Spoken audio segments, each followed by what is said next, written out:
It's easy to hear your favorite artist on WFPK from wherever you are.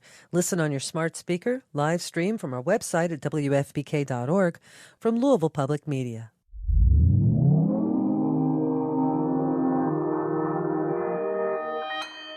Consequence Podcast Network.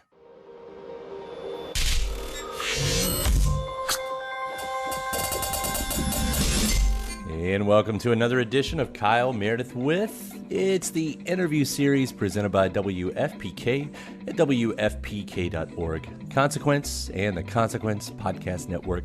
Thanks, as always, for making your way here and checking out the episode. I do hope you hit the subscribe button so you can keep up with the entire series. I put out 3 brand new interviews every single week, a new one every Monday, Wednesday, and Friday. So it's a great way to keep up with your favorite artists and discover those new ones at Spotify and Apple Podcast, at NPR, WFPK.org, YouTube for the video versions, or anywhere you get your podcast from. You can subscribe to Kyle Meredith with.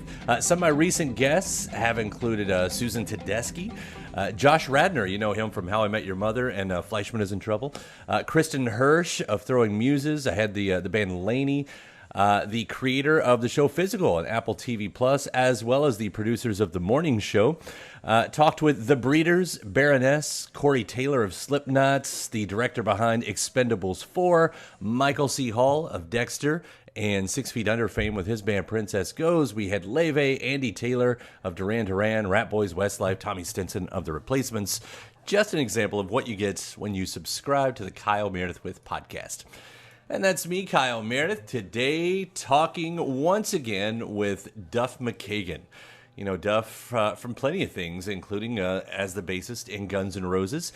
He's back with a brand new solo album called Lighthouse that we're going to be jumping into. He'll talk about how seeing small-town America while touring sort of informed this latest set, as well as which song is an ode to the Vibrators, which song his bandmate Slash ended up on, and what it was like to get a major compliment from Bob Dylan about his lyrics. Duff goes on to discuss teaming up with Pearl Jam, Stone Gossard's record label Loosegroove to release his pre-GnR material, playing with Iggy Pop, and how he still loves being part of his main act as well. All that and more as we talk Lighthouse. It's Kyle Meredith with Duff McKagan. Hey, Kyle. How are you, man?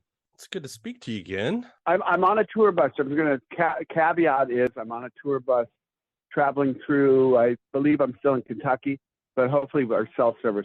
We're not far away. I'm in Louisville. I'm in Kentucky. So hopefully the satellites will just oh, shit. to us. Oh, yeah. Okay, cool. I didn't know you were so close. I spent the night, I went to Owensboro, Kentucky for like my day off kind of thing. I like to go to small towns and just check it out. And that's what I did. Right on. I'm from about 40 minutes south of Owensboro, so I know that area really well. Yeah, it's great, man. Right on the Ohio River. You know, you got Johnny Depp's from Owensboro that I found out. There was a mural. I took the trolley, the free trolley that goes around town, and the guy just told us about everything. Great. Right on. It's nice to know you can still do those type of things out on tour. I know, sometimes you just kind of get stuck in the repetition. So those moments I know become important.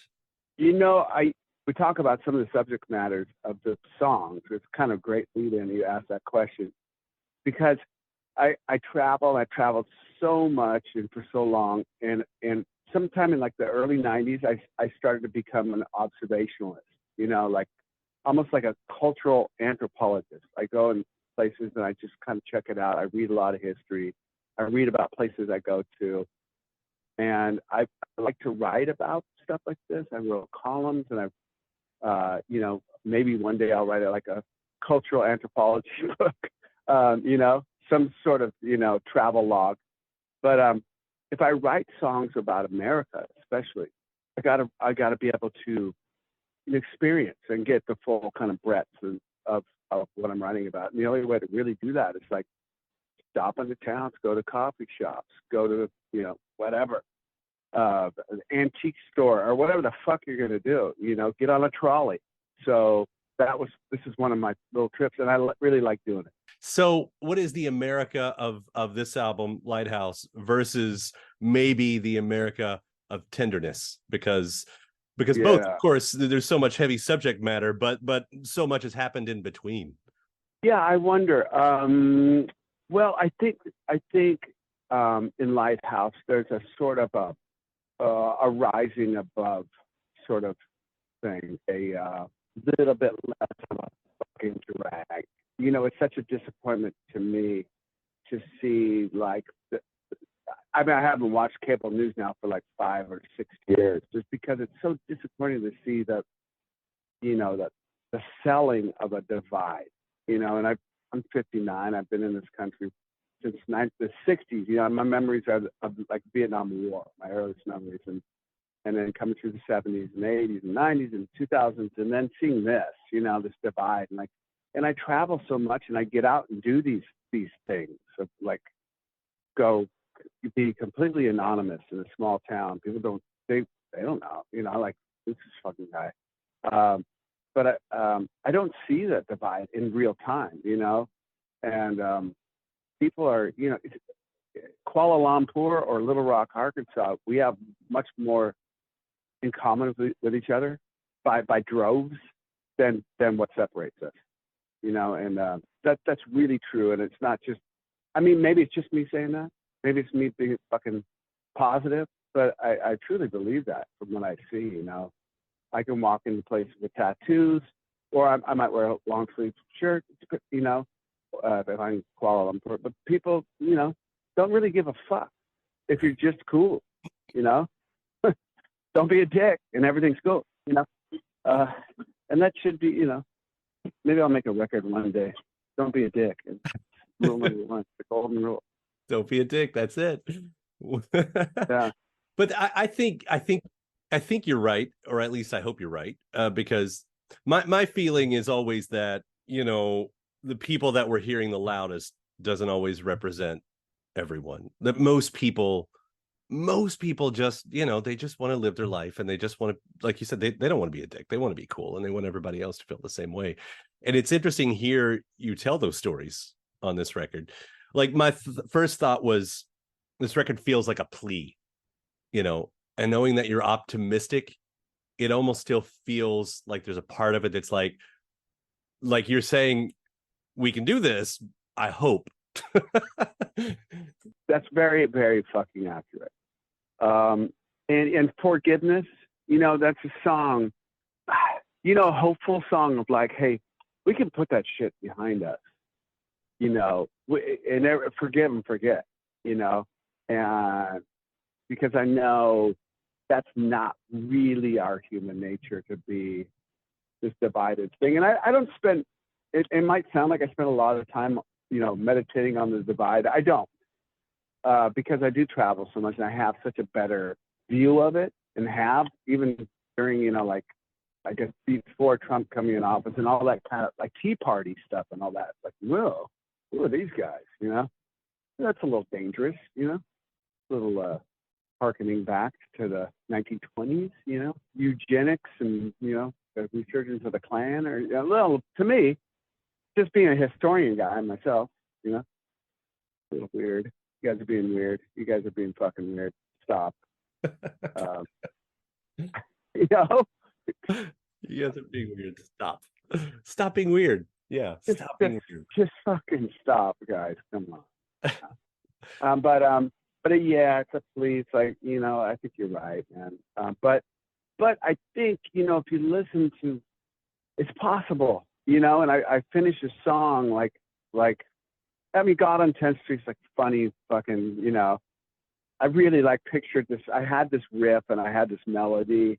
And then, you know, that the words "I saw God on 10th Street" just came out, and I immediately envisioned this, you know, gnarled up fucker with, you know, long white beard and white hair with the, you know, sandals on, like just pissed off, spitting on the sidewalk and eyeballing people, like, you guys just fucked it all up, you know.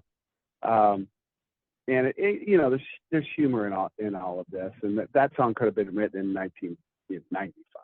You know, I try to be funny. Another Shakedown is you know, kind of like my ode to the Vibrators, if you're familiar with that band, like the best fucking pop punk band there ever was. And Like musically, it's an ode to the Vibrators, and in a way, to me it is at least. And the lyric is,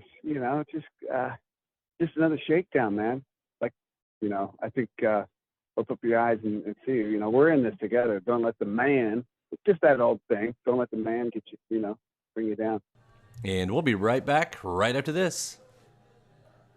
Welcome back. It's Kyle Meredith with Duff McKagan. Hearing some of those, whether it's moments of tribute or you just having some, fun. Because again, yes, total compliments, the heavy subjects with the fun thing. I do love God on 10th Street, and thinking, I was actually thinking about the few other musicians who have sort of represented God in that sort of way, whether it's Joan Osborne or even Kevin Smith and Dogma, and how we sort of say, well, if he's going to be here, would he just be playing skee ball, out on in all this stuff? And I started to wonder, like, what if it says anything. If I'm not trying to get too heady on that,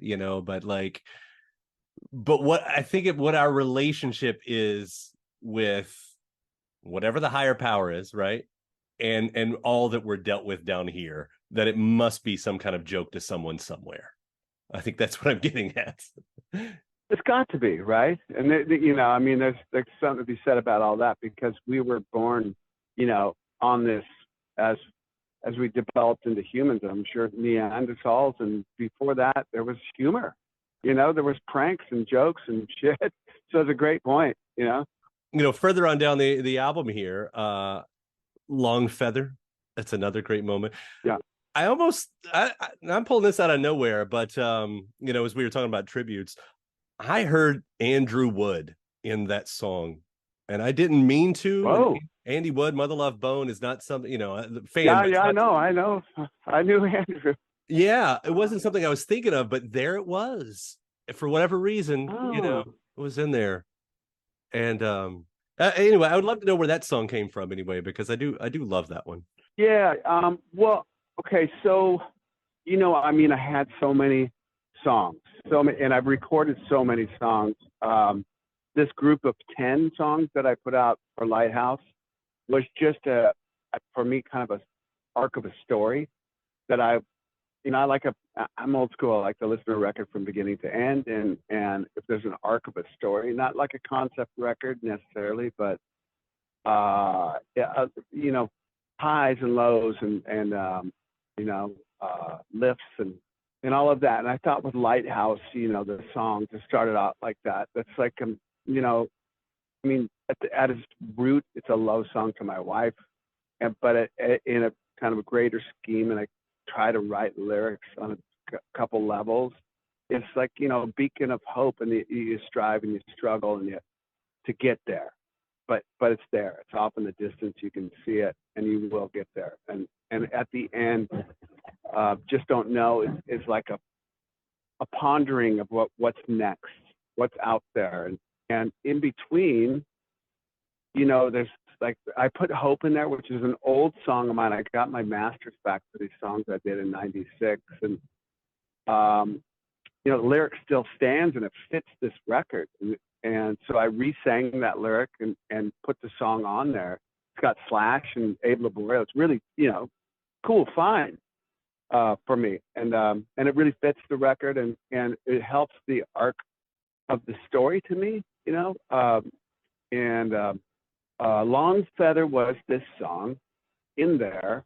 I wrote a song. There was when I got sober, I still do it. My martial art, it's called Nikita Khan, and my sensei's just kind of super, legendary martial arts guy, Benny the Jet Urquidez, and he really taught me how to live again, and showed me the way, how to be like sober, or just how to be like honest, and all this shit that I didn't know how to attain. I wanted it, but and he gave me the path, and part of it was he's a Blackfoot Native American, and part of it is this crazy horse saying, and he used to say it to me, "Today's a good day to die." I'm like, "What, Jesus? That's dark, But what if I finally got it to mean, and what it's supposed to mean is, you've lived your life to the fullest. You've made all your amends. You've done, you've kissed your loved one. You've kept your house clean. You made all those calls back that you've been avoiding.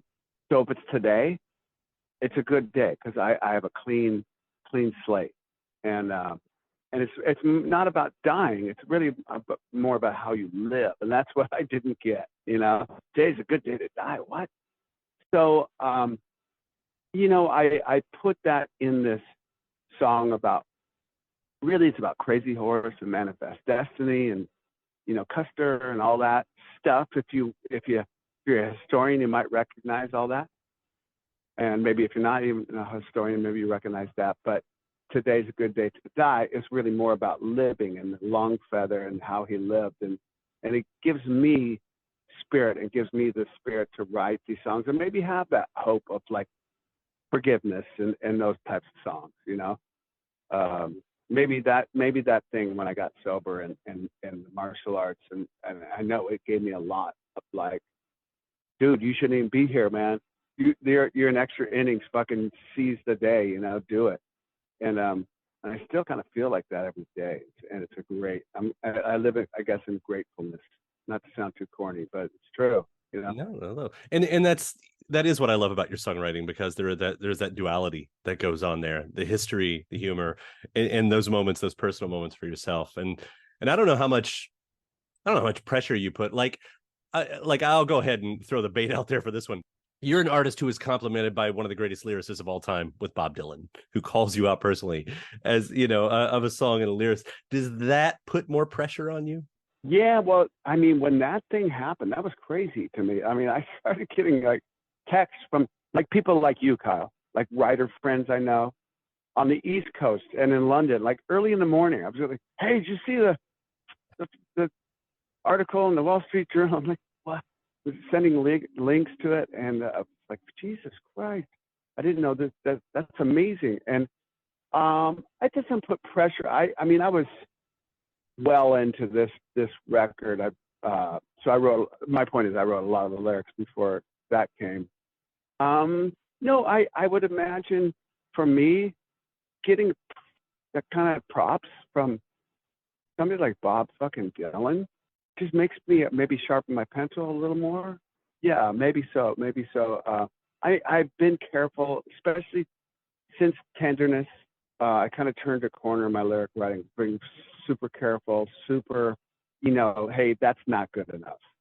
You got a better word there, and it comes down to words. You're trying to explain a big subject in one line. You got to turn the song in one line and make it mean the biggest thing in 7 words.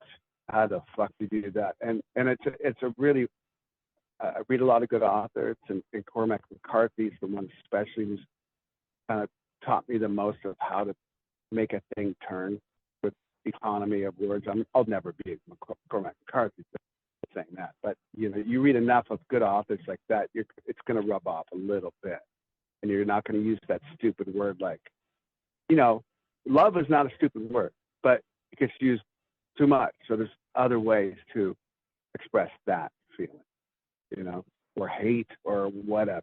Well, and you're right. If you read it, you put good stuff in, good stuff's going to come out. You put shit in, shit's going to come out. I think. Yeah, you listen to good music. Hopefully you'll try to emulate that, and et cetera. You watch a good, basketball player. You're going to try to be like him. And reading good authors has been just paramount to me as far as like my writing career, columnist and book writer. It's just been such a it's like I get up my own private writing university by reading great authors. And we'll be right back right after this. Welcome back. It's Kyle Meredith with Duff McKagan.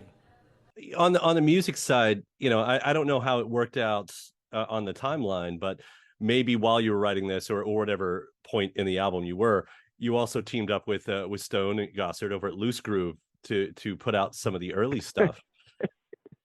Yeah. Like how much of that, like does that open any doors that ends up influencing the new album at the same time? No, that was really a pleasant surprise is what that was. I hadn't heard that stuff. The Living, we recorded this thing, one of the band members that the reason that band just fell apart. It was after we recorded these songs, and it was like, well, I guess, whatever. And I just moved on. I was like 17 years old. You just move on, and next thing I know, I'm in fucking LA, and my life's moving fast, and I just kind of didn't forget about it, but I kind of did. And Stone and Greg Gilmore, speaking of Andy Wood, I got this email. Hey, Duff, do you want to put out this living stuff? Put it out on Loosegroove. And he sent me up like a SoundCloud, and I listened to it, and man, it sounded so cool and urgent. I don't think it was just so fun to hear that, and that's my songs from that period. Wow. So wow, I was like my songwriting seems so. I mean, I was 17. I was learning how to write songs, but it was pretty funny, and I don't think it influenced this at all. No, but it sure was fun. It was a fun thing. It was during, that was if you ever talk about COVID records, that was the COVID record, because I think Stone was trying to find something to do, and Greg remixed it, and it was really fun. We did a couple press things, actually just maybe with this like the Zoom thing, and it was really fun getting together with those guys from that band, 40 years later. Just love what he's doing with Loosegroove and all that stuff, and finding all that stuff in the vault. Have you heard James and the Cold Gun? No, I haven't. Oh, you're welcome. All right. All right. Yeah. They're cool. The new Loosegroove band. They're fucking cool. From Wales, I think. All right. I'll definitely check that out. Yeah. I will. I was going to say, though, there is that moment that I do feel like might connect the dots to your past, because you've got Iggy Pop on here, and you've been a part of Iggy's band a little bit in the past. Like, I would imagine that is a moment to sort of let, I don't know, like at this point, you've met your heroes, you get to play with them, they're humans, they're friends and everything, but do you still get those moments where your teenage self gets to kind of light back up in the back of your mind to go, what the fuck? No, mostly that's what I do. That's me most of the time. And you say you met your heroes, you got to play with them, they're your friends. Iggy's still fucking Iggy, though. Like, we rehearsed. I got to be in his band. I got to help him do this last record. Including songwriting and playing on it with Chad Smith, and who's from Detroit. Stooges are what informed him as a young kid. And same with me. So me and Chad were just ripping it up. Having the best time. But going into rehearsal and stuff with Iggy, he's like. It's fucking Iggy, dude. It's like he knows me. He's like, how's it? I'm great. So we're friends. But to me, he's still like fucking Iggy, who I saw in 1978. It freaks me out. I mean, best shows I've ever seen were Iggy shows, and he's influenced all of us and Stooges and all that. So we're friends.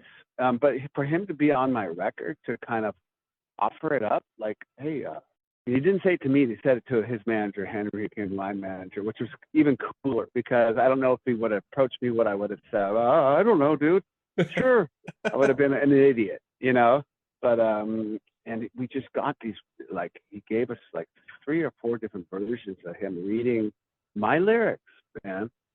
And it's like a poem, and he read it as a poem, and we put music around it, and it was just wonderful to have his voice coming through my studio speakers at my little cool studio, and we got Iggy's voice, like, fucking saying the words, and so no, it blows my mind, playing with even my buddies, my colleagues, like Jerry. It's so great. Like, here's a guy who's one of the best songwriters in the last 30 years, liking my shit and wanting to take part in it, that feels really good, and I don't know, no, it still all kind of freaks me out, playing with my band, Guns N' Roses, every night, it's still like, whoa, look at us, man. Look at these guys. We started this thing together, and these guys are fucking massive. They're just fucking, they do it the right way. I look at them like, that's the truth walking around right there. It's not bullshit. So I love all that shit. Well, I certainly love what you continue to do, and Lighthouse is right along with that. It's such a powerful record. Of course, everything you're doing with guns and all that stuff. And Duff, seriously, man, it is always a pleasure to talk to you. I seriously appreciate Cool. it. Thanks, Kyle. Thanks, Kyle. My thanks to Duff. The new album is called Lighthouse. And thanks to you, of course, for checking out the series. Before you leave, please do hit that subscribe button. Again, I put 3 new interviews out every single week. It's a new one every Monday, Wednesday, and Friday to keep you up to date on your favorite artists and discover those new ones at Spotify and Apple Podcast, at NPR, WFPK.org, YouTube for the video versions, or anywhere you get your podcast from. You can subscribe to Kyle Meredith with. And then after that, head over to WFPK.org. That's where I do a show Monday through Friday, starting at 6 p.m. Eastern. It's 4 hours of the best from the 70s, 80s, 90s. You get music news, bonus interviews. One of my most recent episodes had the music of Paul Westerberg, the Foo Fighters, the Kills, Emmylou Harris, Patti Smith, Morrissey, De La Soul, Bob Dylan, NRBQ, Low, My Morning Jacket, Nina Simone, Elliott Smith, Ricky Lee Jones, Dan Auerbach, Elvis Costello, Cake, Gorillaz, Killer Mike, Boy Genius, and my interview with Jerry Harrison of the Talking Heads. Again, that's just what you get every weeknight starting at 6 p.m. at WFPK.org. Consequence has your music and film news. You can also find me on the old social media spots. All of the social medias, the address is always the same, at Kyle Meredith. So do hope you like and follow along. That does it for another edition. I'm Kyle Meredith. I'll see you next time.